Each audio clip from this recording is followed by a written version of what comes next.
Okay guys, so the pudding is finished and it didn't burn. I'm just waiting for it to cool. Still soft and nice. Well, this is my first time making it and I'm so proud of myself. If you like this video, give it a thumbs up, subscribe, comment,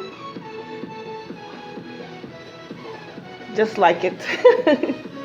Share it with your friends.